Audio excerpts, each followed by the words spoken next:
7:30.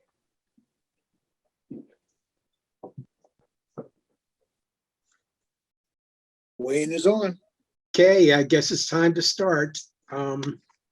First off, I'd like to welcome everyone on behalf of all the members of our organization to the January meeting here. We'd originally planned to have a live January meeting, but since COVID's proven to be so persistent and unpredictable, we decided not just to hold the January meeting on Zoom, but also the February meeting as well. So we have our fingers crossed that COVID will soon go away, but we don't plan to resume live meetings until we're absolutely certain that attendees will be safe. Being at the beginning of the new year, I'd like to remind everyone who hasn't renewed yet to do so as soon as possible. Membership's very inexpensive and you can do it by mail or online. Please check our website and you can get instructions on how to do that if you already don't have them. Looking back, 2021 was a very challenging year for most people and organizations, and that includes the Squirrel Hill Historical Society. But all in all, I think we adjusted very well. We came up and presented new and interesting topics in the Zoom platform and in our newsletter. In addition, staff-wise, we've had several very capable individuals step forward and join the board to help the organization. So 2022 is looking to be a very promising year. Tonight's program's titled Welcome in the New Year, which will examine the past, present, and future activities of the Squirrel Hill Historical Society. It'll be presented by Helen Wilson, our long-term vice president and author and researcher. You'd be hard-pressed to find someone more knowledgeable of Squirrel Hill history than Helen. And she'll also be looking at how Squirrel Hill celebrated New Year's in the past. Tony and Davina will be giving a short presentation on the Neil Log House. And make it interesting, Helen's going to raffle off some prizes to people watching here via Zoom. So that being said, I'd like to pass it on to Helen and get her talk.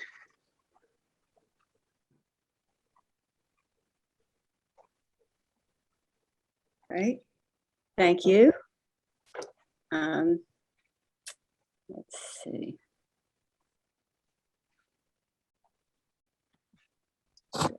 Yeah.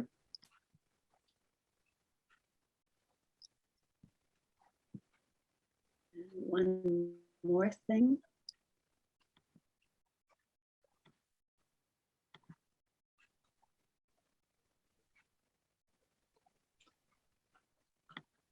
Just looking to see.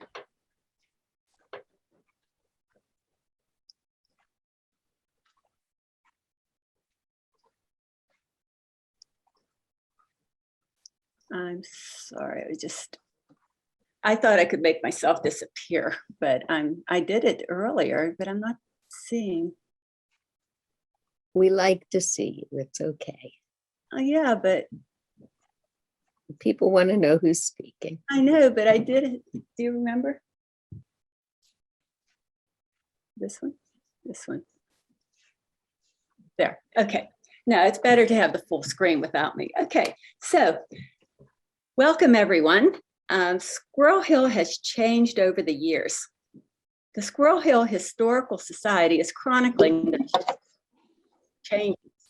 So this is a masthead from the Squirrel Hill newspaper, and you can see Happy New Year 1951. Okay, I think I need my son again. Let's see. Todd, nothing's happening. Oh, here we go. Okay. You know, I practiced this 16 times and it worked every time. So I'm sorry about the glitches. Anyway, every year the paper ran a baby derby. Squirrel Hill businesses awarded gifts to the first baby born in the new year. And I wanted just to say that I'm not going to read a lot of things on these texts, these illustrations, but we are recording this, so you can view the presentation later on the Squirrel Hill Historical Society website, and that'll give you a chance to pause and look at some of the things that you got if you won the baby derby. So the baby derby continued during World War II. This is from 1943, and you can see that one company, Sachs Realtors, offered a gift of $5 in war stamps. The December 1969 issue featured a 4-page spread of gifts. So it's really a big thing. We were able to digitize the Squirrel Hill News because copies of the newspaper from 1935 to 1970 were donated to us. And you can see the different mastheads and the different look of the papers. Squirrel Hill News offers browsers and researchers glimpses into Squirrel Hill's past. I don't know, 1939, Dave and Len's Drive-In Barbecue, that opened up on Forward, down by where the Parkway is. There's Poli's Grill in 1940. And do you like old things? This gentleman is examining a dueling pistol. Squirrel Hill traffic was always a hot topic. Accidents, thefts increase here. 1935, stop through traffic. The traffic situation in Squirrel Hill is becoming dangerous. In this district, there was an accident every day of last week. Motorists, beware. With thousands of children now attending school in this district, it is time for the motorists to watch out for the youngsters. Madmen of the macadam. Did you ever get behind a dope on the highway who didn't like to be passed? And editorial cartoons, the war that's over, it takes its thousands. The war that's going on, the auto takes its tens of thousands. And then this record, unenviable. There are more infractions of the law to the minute and the square inch on Murray Avenue by so-called drivers than in any other place inside or out of the city of Pittsburgh. Crime stories were big. Many robberies in local homes. Ice boxes raided. Owner is berated. Thieves elated. Gambling spree engulfs the hill. Kidnap note demands $1,000, and a later issue says it was the maid. Police nab teenage gang. And if any of you are on Next Door, this is still ongoing. Cars ransacked by snake thieves. The newspapers reported on all kinds of things. 190 students graduate Alderdice at midterm, and that went on until about the mid-1960s. Mothers March on Polio Wednesday, and that echoes today's pandemic. Community picnic next Tuesday at Kennywood Park. Snakes are latest hill bugaboo. Who knew? District digs out of record 17-inch snow in 1942, but then that was superseded by the snowstorm of 1950 that people still talk about. Here's an example of how we add to our archives. Just a few days ago, we found there were no 1956 issues of the Squirrel Hill News in our set. Turns out the newspaper's records were destroyed in a raging fire that year at the Block Building, where the giant eagle is now. So here's a Pittsburgh Press article about the fire. And it says the Squirrel Hill News, a neighborhood weekly, lost its records and issues dating back to 1929 in the flames. So the Block Building is shown in this picture from 1937.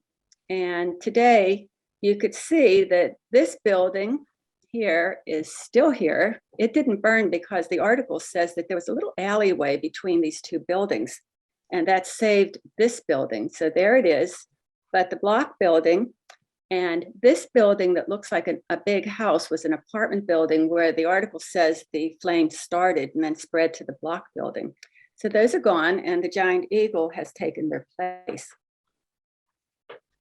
We've only got a few issues of other Squirrel Hill and East End papers.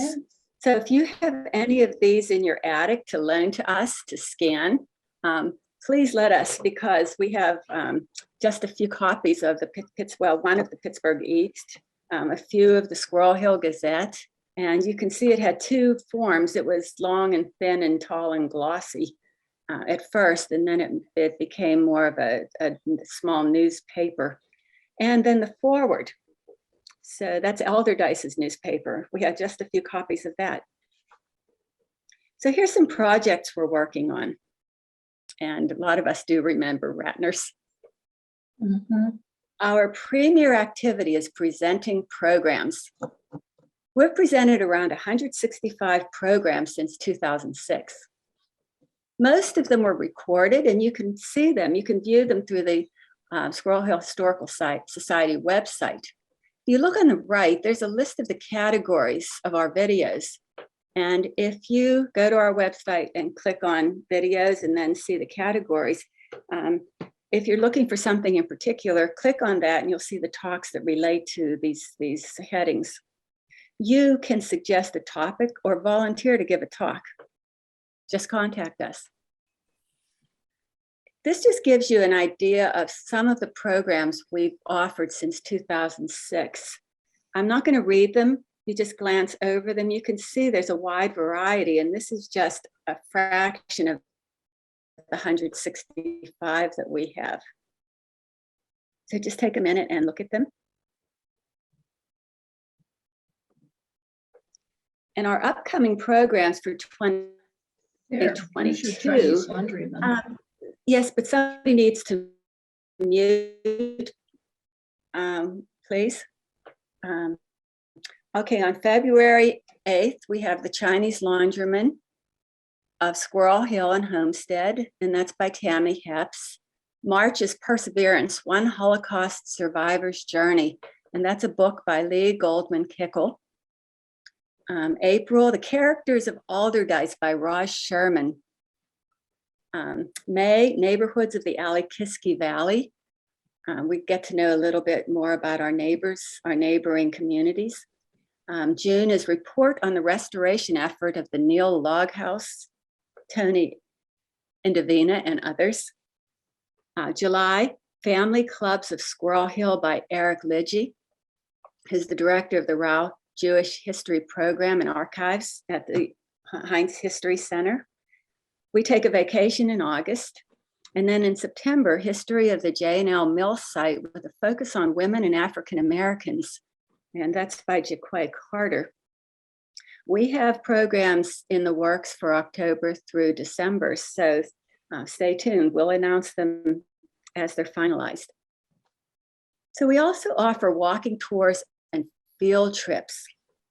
In August, we had a tour and lunch at the Woods House Historic Pub, which is in Hazelwood. That was hosted by the owner, Krish Panja. And we went back there in November to hear a presentation about Hazelwood and how the Woods House fit in by Jaquay Carter. September 18th, we had a private tour of Carey Furnaces, and that was by Rivers of Steel.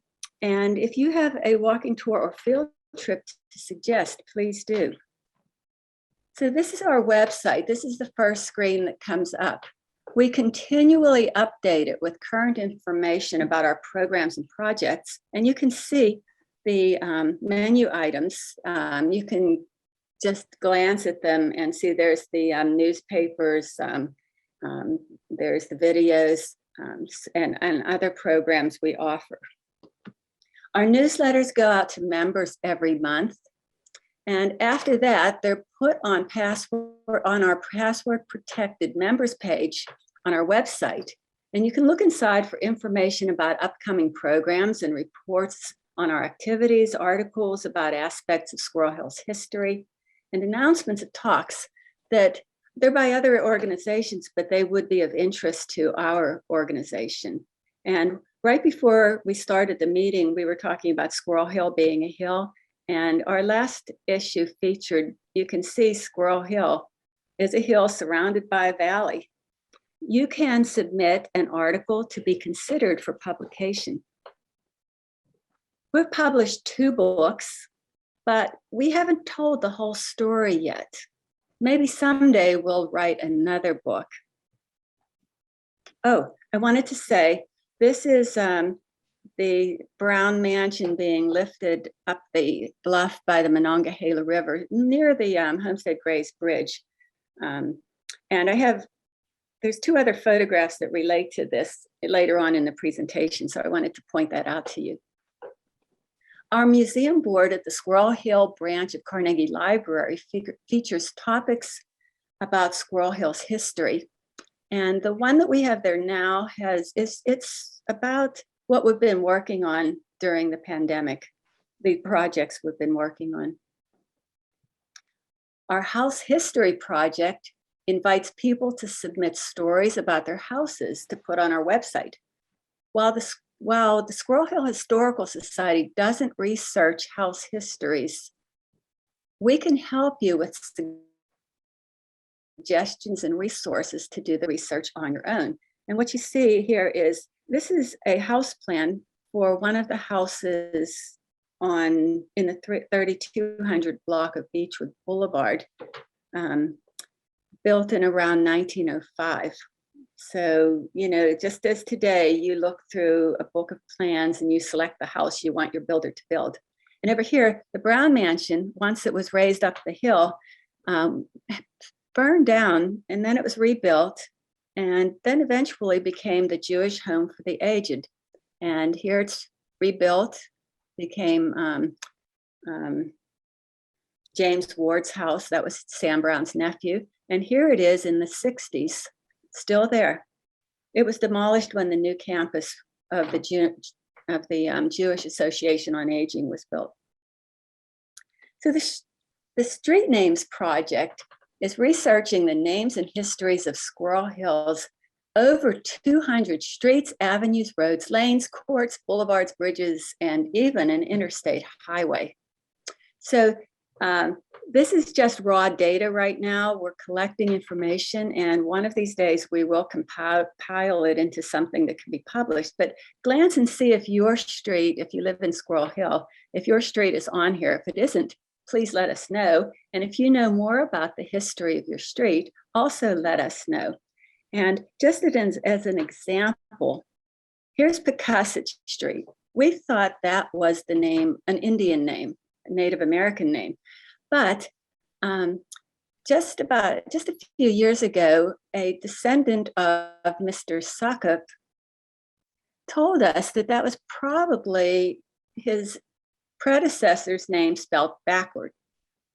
And that has some precedent in Pittsburgh. This isn't the only example. So this is a likely reason why Pecasset has been named what it is.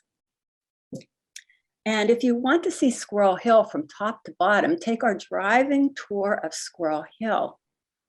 And the tour was designed to cover, sorry about that, I don't know why I did that, much of the scope of Squirrel Hill's geography, history, and diversity.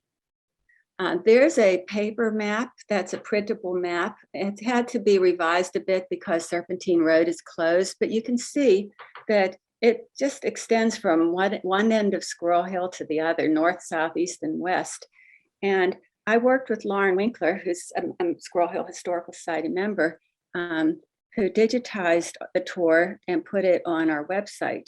So it has a map, interactive map, it has pictures, and it has descriptions of what you're looking at. And you can suggest a place to add to the driving tour. Our Champion Tree Project has discovered mighty maples, outstanding oaks, and other behemoths.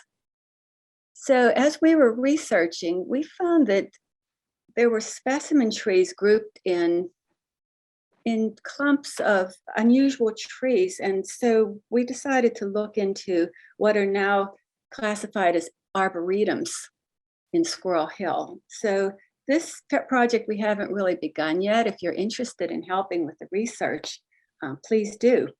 There's chestnut hybrids, that's American chestnut and Chinese hybrids in Frick Park that are edible. You don't want to step on them.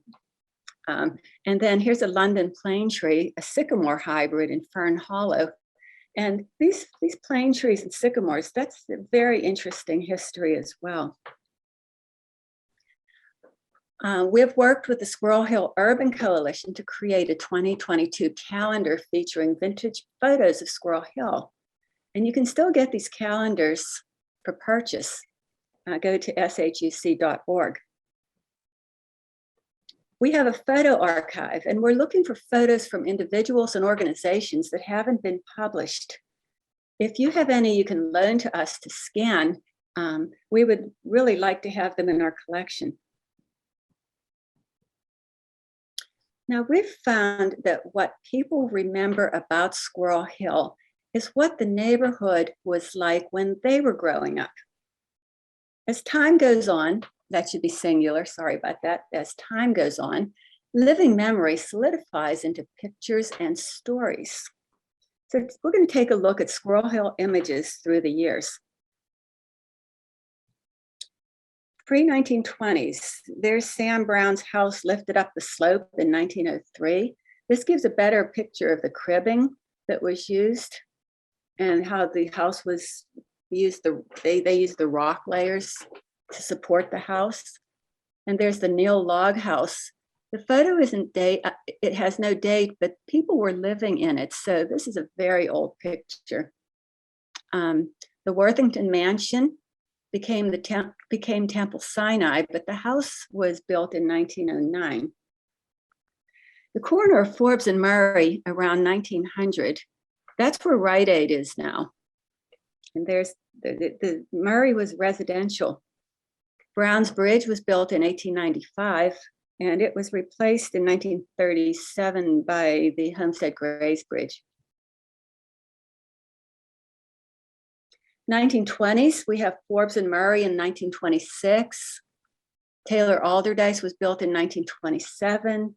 Look at the picture of Forward and Murray. You can see that around 1920, the Moorfield Hotel is being built.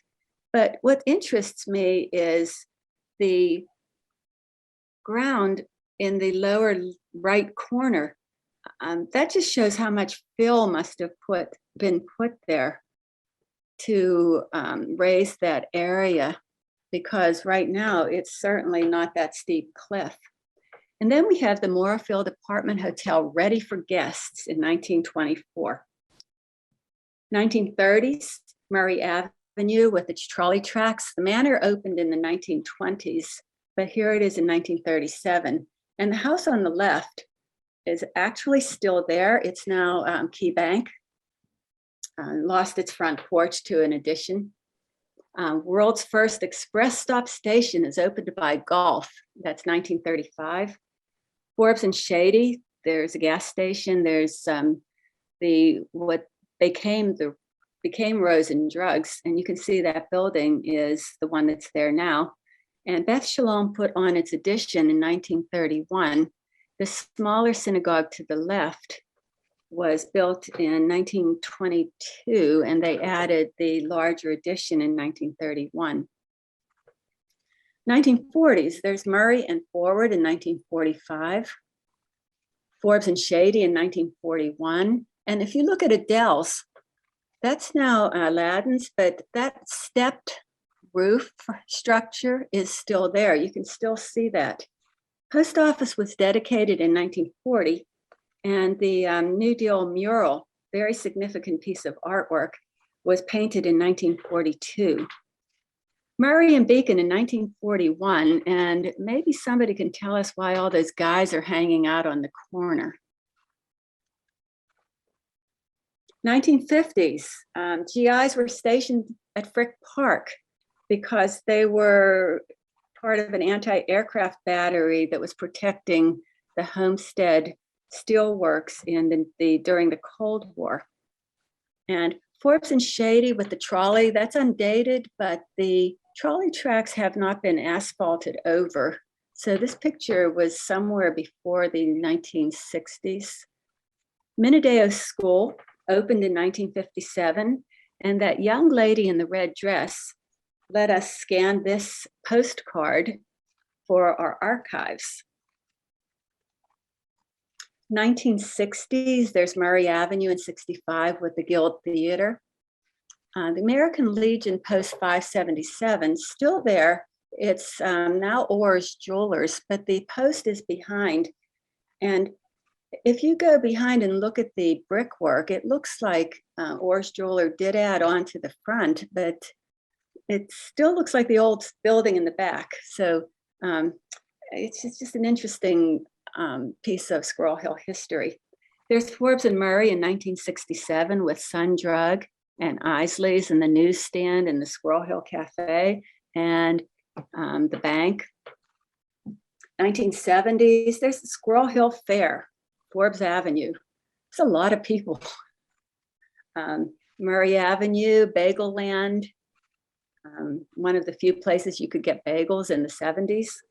Forum closed in 78, and who could forget Heads Together? 1980 saw the Jewish Community Center new building opening in parts around 1988. There's a scene from Forbes Avenue in the 1980s with Arthur Moser. Galiftes in 1982. 1990s, the fire at Beth Shalom in 1996. Manor Theater has now gotten 2 screens. Black's Golf Station, I think a lot of us remember that. Poli lamented. 2000s, there's Forbes near Shady. Forward and Murray. Forbes and Murray with the Rite Aid building in 2005. And Somerset was begun in 2001. 2010s, there's the Tree of Life shootings in 2018. The Forward and Murray fire in 2014. Friendship Circle opened in 2018. Crouse Commons in 2019. 2020s, Whiteman Playground in 2020. Pamela's Diner's closing this year. The new McFerrin Street Bridge in Duck Hollow opened in 2021. And Squirrel Hill Theater was demolished a few months ago. So before talking about our most significant new project, our board would just like to thank our members for their continuing support. And to explain, our membership year runs from January 1st to December 31st. So if you haven't renewed, please do. You can renew with PayPal or credit card on our website. This is like an advertisement, or download a renewal form to mail to us. And we're an all volunteer nonprofit organization. We're always looking for people to become involved in our efforts. If you're interested in joining our leadership team or giving a presentation or researching and writing articles, just contact us. There's our email address and you can find it on our website. So one of our very important current projects, restoration of the Neal Log House. This is arguably one of the most important projects we've ever undertaken. And one of the steps was to form Friends of Neal Log House, FONLH, with a group of Pittsburgh's leading historic preservation organizations. Here to talk about the effort is the president of FONLH, Tony, I joke around with his name, but it's Indovina, who is also our wonderful email coordinator. And he took this beautiful picture. All right, Tony. Thank you, Helen Wilson with Out of Space. Okay. Okay. I'm going to make this relatively brief because 2 reasons. I was invited by Todd to speak in June. So myself and other members will do something much more comprehensive then. And I know you're all more interested in winning Todd Wilson's Tesla that's going to be raffled off shortly. So looking at the slide, how it all began. I am the email coordinator for SHHS, and my job is to screen out, well, pass along information as necessary, screen out commercial ventures and spam.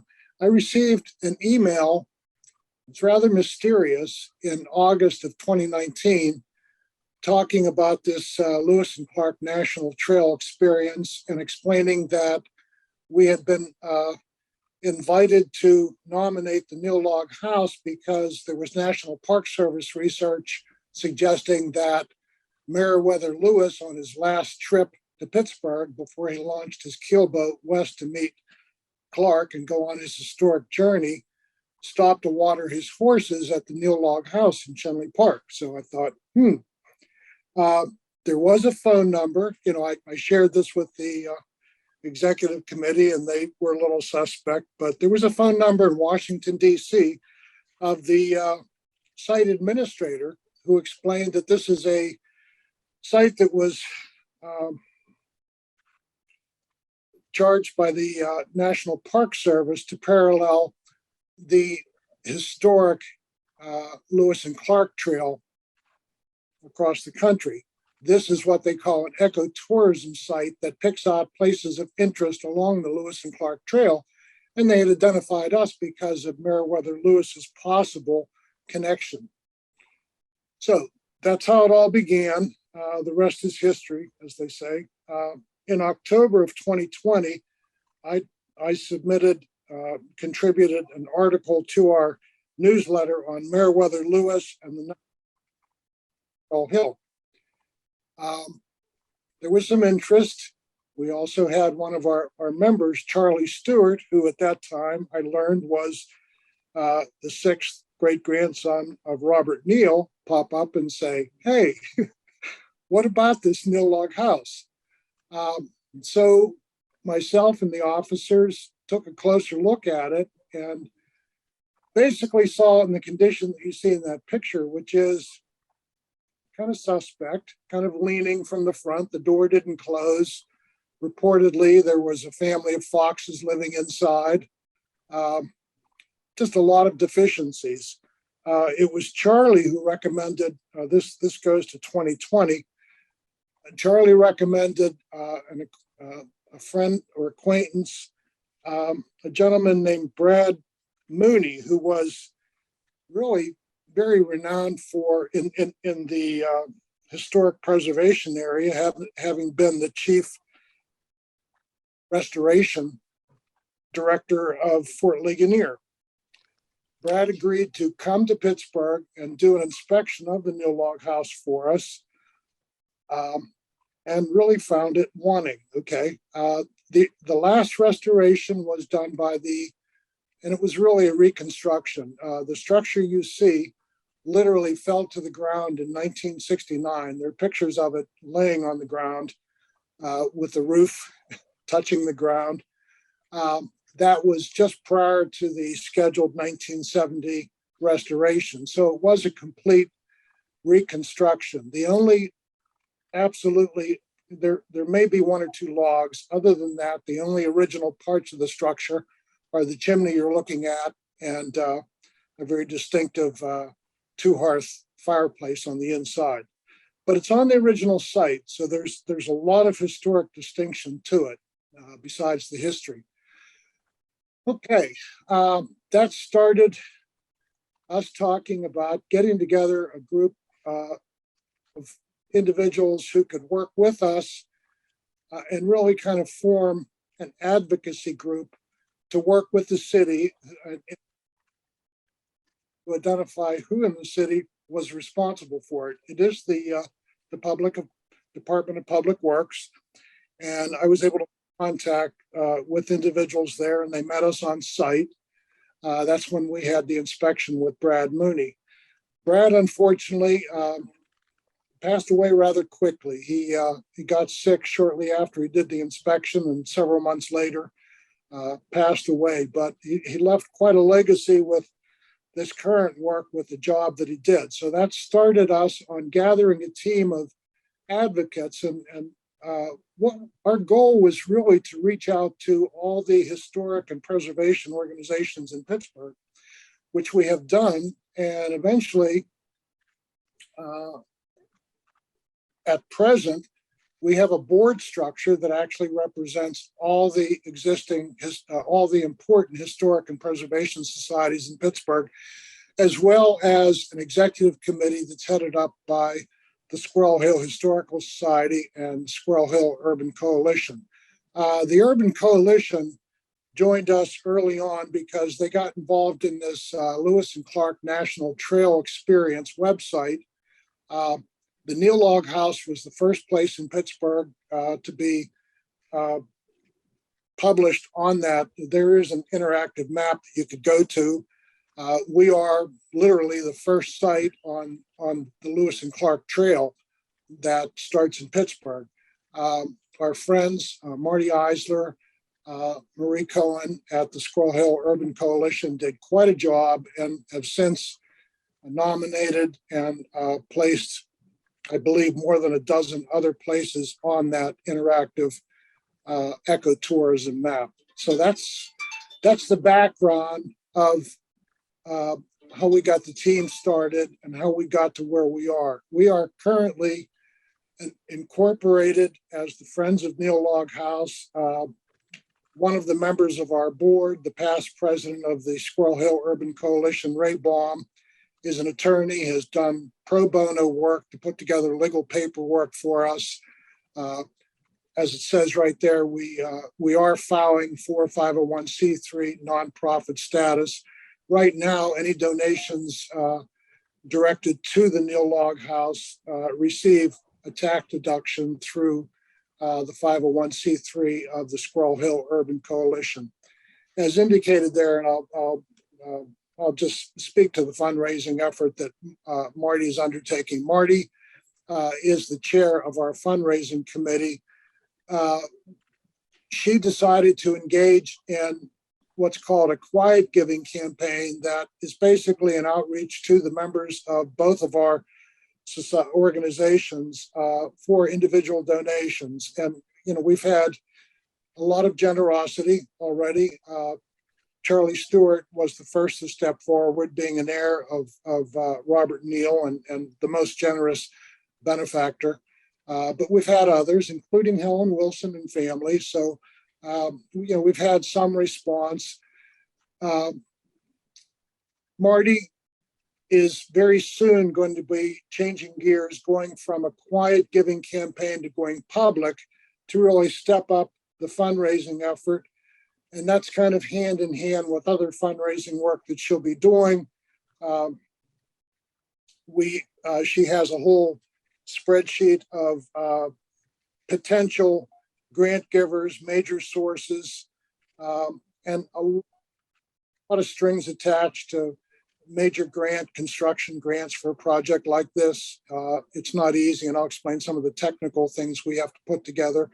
But there are private donors through some of the Pittsburgh foundations that we would hope to kind of cobble together money from. This really looks like it's going to be a multi-year project. This is not going to happen this next construction season, more than likely early 2023. And looking at our standing committees, the board composition and standing committees, I indicated the executive committees are myself, Marty's the vice president, Charlie Stewart, vice president and treasurer. And we have, as our other SHHS member, Stanley Klein, who's indicated a desire to be more active, and he's actually joined one of our standing committees fundraising. As I mentioned, standing committees, fundraising, building and design, and then the one that will be a major component of our committee structure, long range usage of the Neil Log home. Any one of you, anyone who has an interest in history, expertise in one of these areas, can be involved in this without being on the board. So that's an open invitation that we should probably remind people of on an ongoing basis. Fundraising committee, I mentioned Marty's work. They're meeting monthly. We just had our board meeting this morning. We meet once a month as a whole board. That's 12 of us, along with a couple committee people. Building and design, talk about the dream team. We have members on this building and design committee, 2 active, very competent working architects. We have the director of Meadowcroft Village.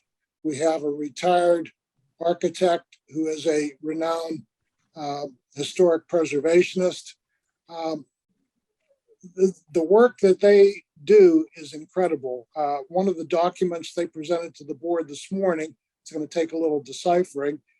If any of you have ever seen a flow chart of a major project like the building of a nuclear submarine, the flow chart that was presented to our board kind of resembles that, with the dozens and dozens of details and approvals and different things that have to fall in place, A through Z 3 times over, to really get everything through the approval pipeline. When we talk about, okay, the next thing down there, all the accessory efforts that have to go on. And the first 2 are kind of together. Negotiating with the city for a long-term alternative to a lease, initially resulting in something called a letter of intent to lease. This is a very complicated legal process wherein we, as the Friends of Neil Log House, enter into an arrangement with the Department of Public Works with approval by City Council to lease the Neil Log House on a long-term basis. The initial stage of this, the letter of intent to lease, because these are requirements for seeking grant money, but they're also very necessary to negotiate, really kind of cut out a lot of the red tape of working with contractors in a much more efficient way than the Department of Public Works is able to. It frees us up from a lot of the restrictions they have, even though we will have to go through all the permits and levels of approval for everything that has to happen. So that's just a lot of work that goes on before you go out and seek cost estimates and bids from potential contractors with historic preservation backgrounds. Getting down to the end here, the Brief History Project, something that we've taken on for a couple reasons. There's a need to update park signage, which needs to be very brief. The first effort we made really kind of a story of the land and the building on the land from Ambrose Newton, the not Revolutionary War. He was a soldier at Fort Pitt when he acquired the land, never built on the land. Eventually, it became acquired by Robert Neal, who lived there for 20-some years with his wife and 5 daughters before they moved to a lot in the city, a story in itself. And then a couple owners later was acquired by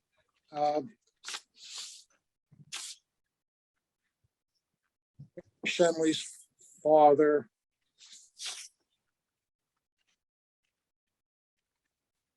Okay. Helen, help me out. Who's our Civil War? James O'Hara, Thank you. General? Okay. quartermaster. Yes. Okay. Eventually inherited by Mary Shenley, who, as we all know, donated the land to the city for the park that was to have her name. So the job we have with history is really compiling all the various interpretations of the Neil Log House, who built it, and presenting our assumption that it was Robert Neal indeed who built the house that bears his name. When that happened, 1787, putting forth that it is one of the oldest, it is the oldest residential structure in the city of Pittsburgh, and one of, we could debate how many, but at least a handful of existing 18th century structures.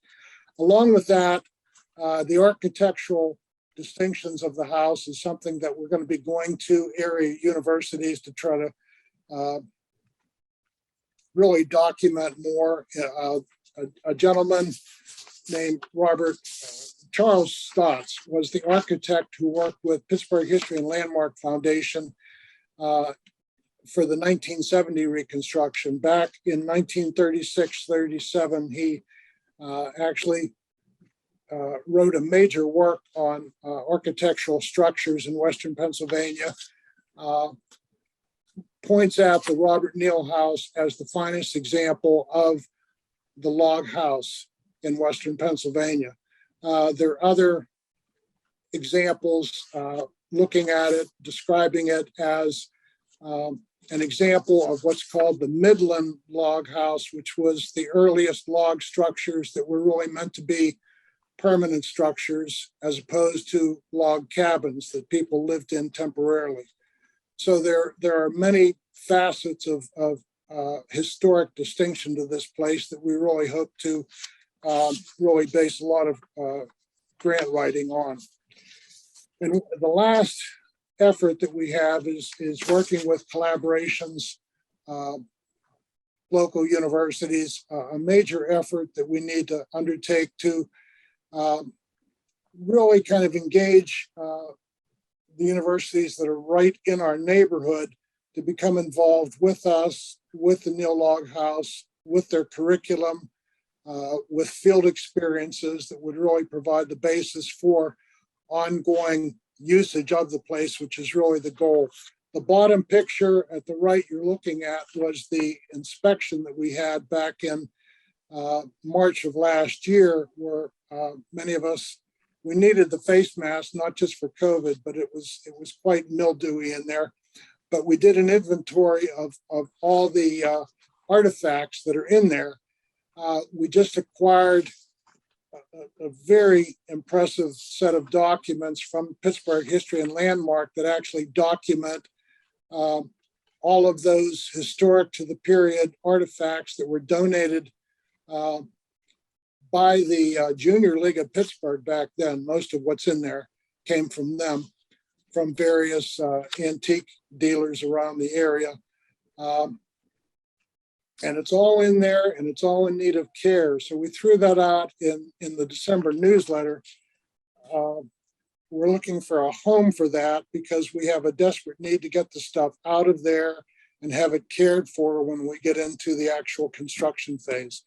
So I will end right there and let Helen move into the next phase of our meeting.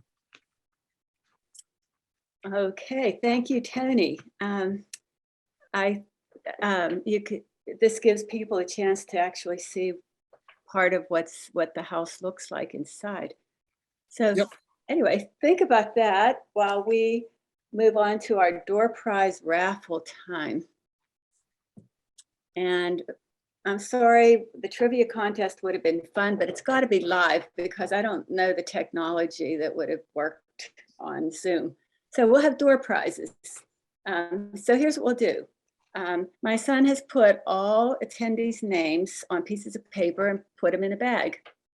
And he will be drawing the names, so I will have no part of this. And the prizes will be 2 2022 Squirrel Hill calendars and 3 sets of 7 blank note cards with pictures of Squirrel Hill on the front.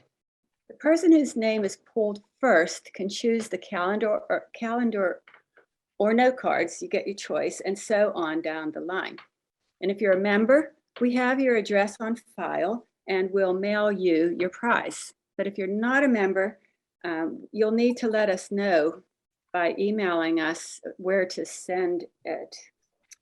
Okay, and before we begin, because I'm going to take this off screen share in a minute.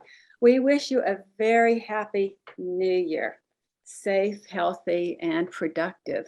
And we'll have questions and comments after the raffle. Okay? All right. So, Todd, do you want to, let's see where you are. Okay, first one is, well, they want to see you pull it, don't they? Yeah, it's- Barbara Moore. Is Barbara here? She should Yes. unmute herself. Yes, I unmuted. Okay, so calendar or note cards? Note cards, please. Okay, thank you. Okay, next. I'm looking for, let's see. Todd, are you on? Is your picture on here? So people, oh yeah, there, Todd, if you can see, he's pulling the names in front of our Christmas tree, which is still up. Okay, second winner is, it says Lawrenceville Historical Society. So is that Tom or Jim? That's Tom. Okay, and which would you like? Send me a calendar. All right, got it. Okay, and next.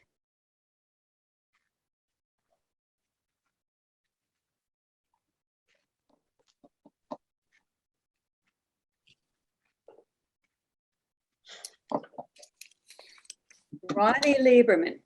Rona, I'm sorry, Rona Lieberman. Sorry. Hello, Okay, so, note cards, please. all right.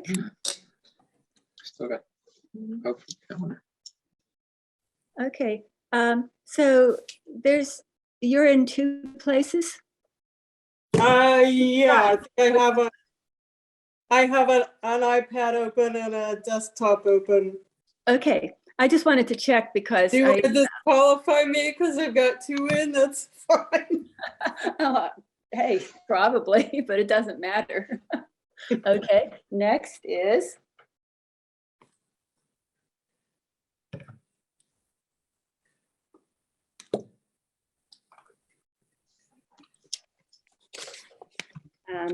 Ina Sable, or Ina Sable. I know she was here. Ina? Remember, she had trouble unmuting earlier too. She's there. She's talking, but Oh, Yeah, not, she you is talking. need to unmute. she can't. Okay. Okay, I just unmuted her. All right, one is for calendar and two is for note cards. Okay, I just have to find you. Hold on. Put up a one or a two. That's a good idea. Let's see, where are you? One is calendar, two is note cards. Okay, Two, two. That's note cards, right? yeah. Okay, and one more. So this will be for the other calendar, unless you want note cards, because I can print them out. I printed them. So here it comes. And last is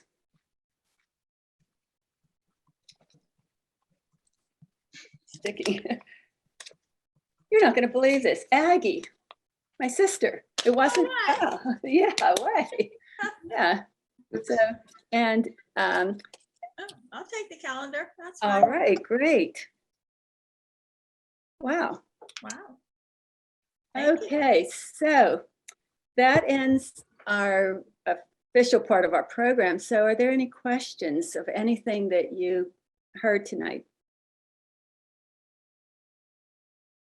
I have a question.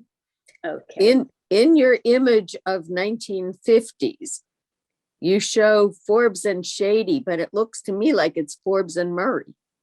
It's got the Gulf gas station and the Sun Drugs. Well, I will go back and check. I thought the same thing. Okay. Okay. After a while, your eyes cross, and I really appreciate, we have a saying that you can't be both writer and editor. Absolutely. Because you see something 20 million times, but okay, I will check that. That's right. Forbes and Murray. Thank you. Thank you. I appreciate that. I was just curious what people think about the Neil Log House. People who are hearing about its reconstruction for the first time, and just what thoughts are from this group, because we've been so involved, and I'm just curious to hear what people who haven't, who are just learning about this, could offer us.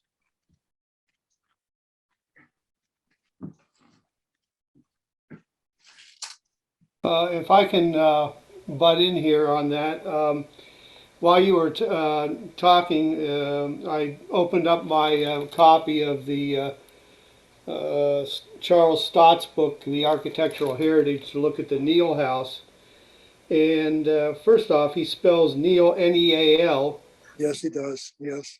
And there's apparently in his text, he's saying that it's under restoration, which would be in the mid-30s. So I'm wondering how many times this thing has been, this house has been rebuilt. That's a good question. I have not read the book. I'm not aware of the 1930s restoration. He was involved in the 1969, 1970, you could call it restoration reconstruction. That was, they'd actually completed the planning and were just about to embark on restoration when the place fell to the ground. So that had to be a complete reconstruction. Mm-hmm. I know Charlie is also looking, what year are you looking at, Charlie? A later year of possible roof work? The 90s. Yeah. We really don't have good documentation on the work outside 1969, 1970. Mm-hmm. And Yeah, also, again, it seems that the photograph they show in the Stott's book has a bunch of people posed in period costume. So apparently they were trying to make it a tourist site at that point. But yeah, these things, yeah, I think once the war years intervene, these kind of projects, as we found out in Lawrenceville, sort of get passed by the wayside and they never get picked up again. well, there's another angle to this too, in that wood deteriorates. So if it's not cared for, I don't know if there's any, I mean, I'm just speaking from inexperience, but I don't know if there's any log houses that don't have maintenance throughout the years. It's just, I mean, unlike the Woods house, which is stone.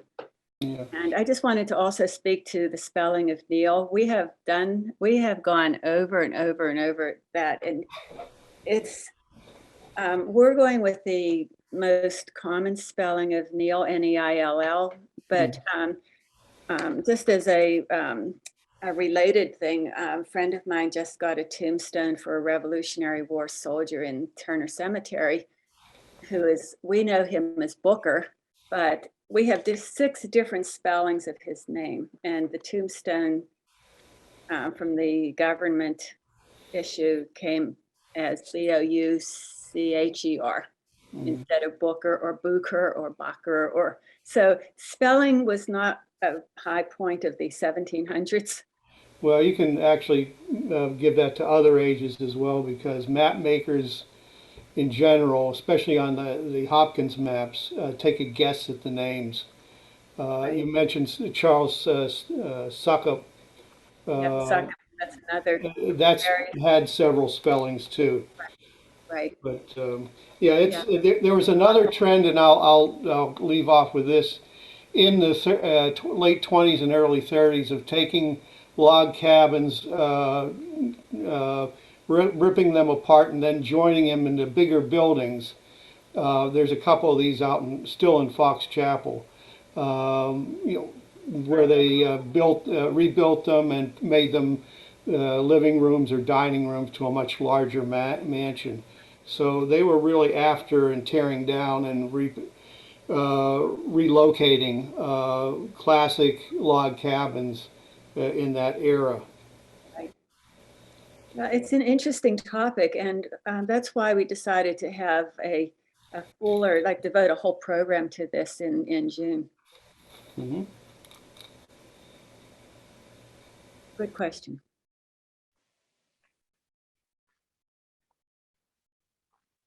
I have a question. Can you hear me? Yes.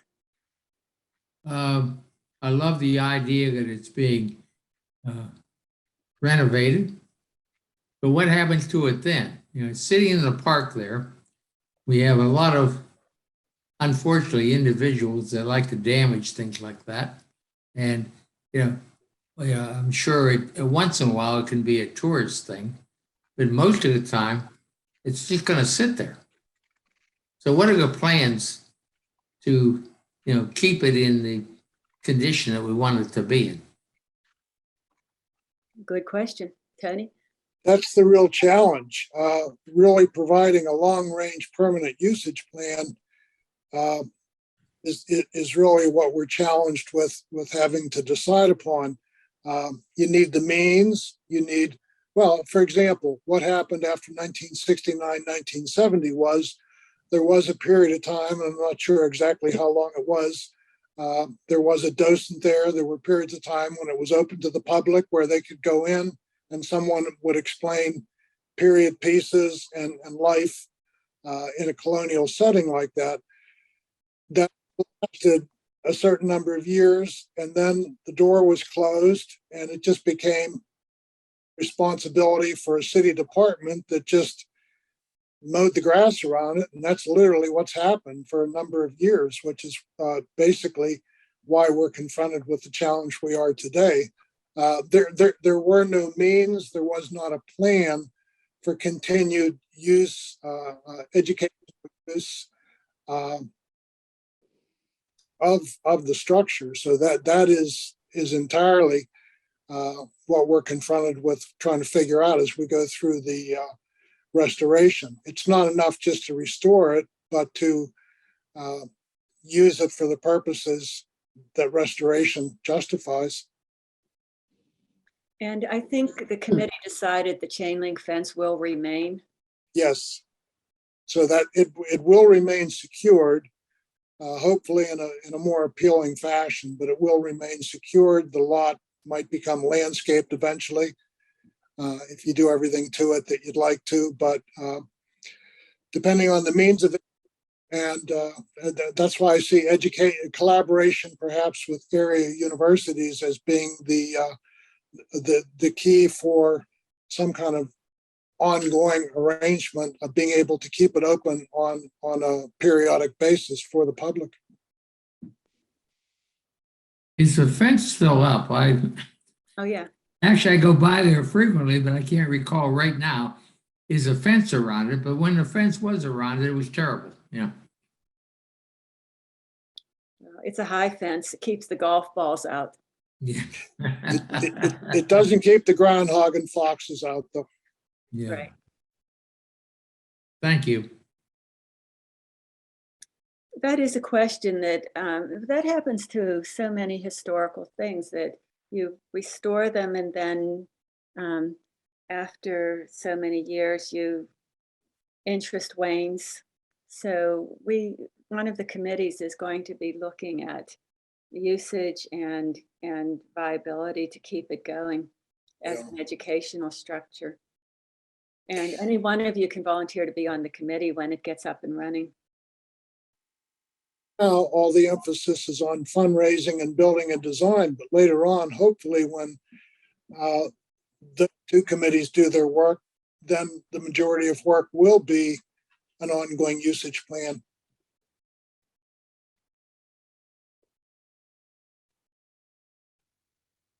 So anyone is welcome to join.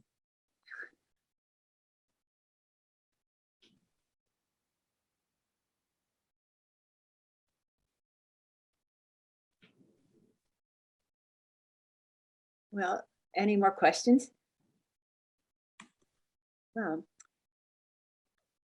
thank you. And if Maybe I do.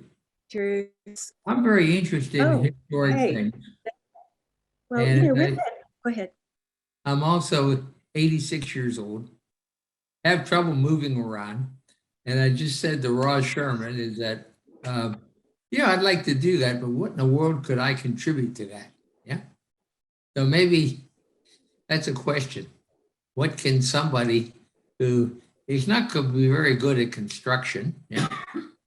Mainly, I'm just interested in history. I am an ex-engineer, whatever that's worth.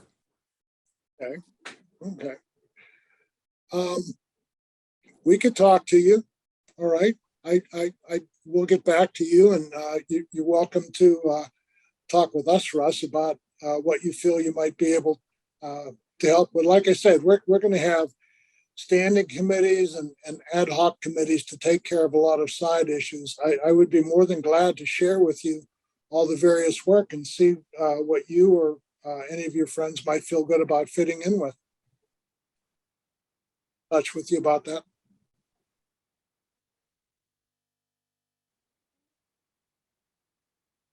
And I think Jerry had her hand up. Jerry? I did not hear that. I'm sorry. Is Jerry on mute? Does she have a question? She had her hand up, but I can't hear her.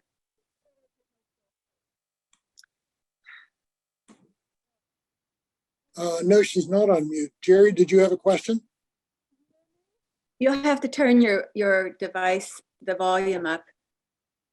Said, we can't help you with that. You're not muted, but we can't hear you.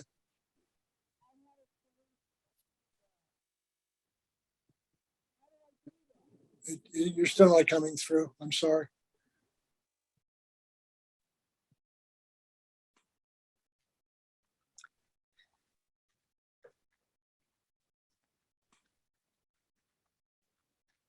There's a place where you should be able to turn up your volume, and because we can't hear you at all.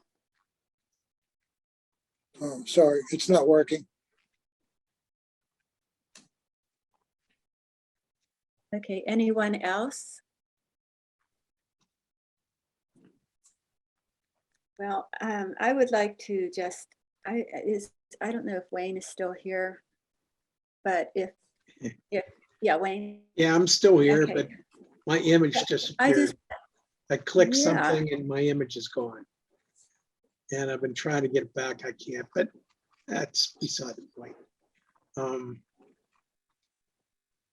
But one thing we didn't do, and I would like to do, is just acknowledge Tony's efforts as our email coordinator and the president of, are we calling it FONL or FONLH? I don't know if we're making a word, FONL. And also Audrey puts our YouTube, our once we record them, she's the person who puts these presentations on our website. And there's Wayne and Jim are our co-presidents. Charlie is very active in the Neil Loghouse effort. Lauren is our GIS person who does our mapping. And she will help with house histories if we ask her. Todd Miller is our program coordinator, has scheduled, along with Toby Chapman, Todd has scheduled all the programs for this coming year. Stanley Klein is our membership coordinator. And let me see if Jean Binstock is one of our board members. And did I forget anybody? Eveline is not here right now. She's our treasurer. And I think that's everybody. Our co-president. I said co-president, Sure Jim you did. and Wayne. Okay. Yeah, and I'm vice president. So, and I think I'm going to turn it back to Wayne now. And thank you to all the presenters. You're very welcome. Okay, thank you very much, Helen. This point, do we have any other questions out there?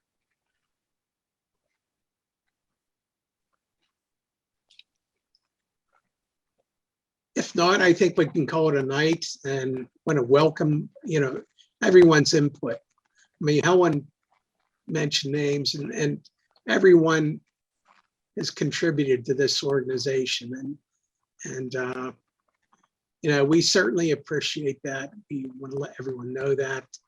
And that being said, I think we can call it a night.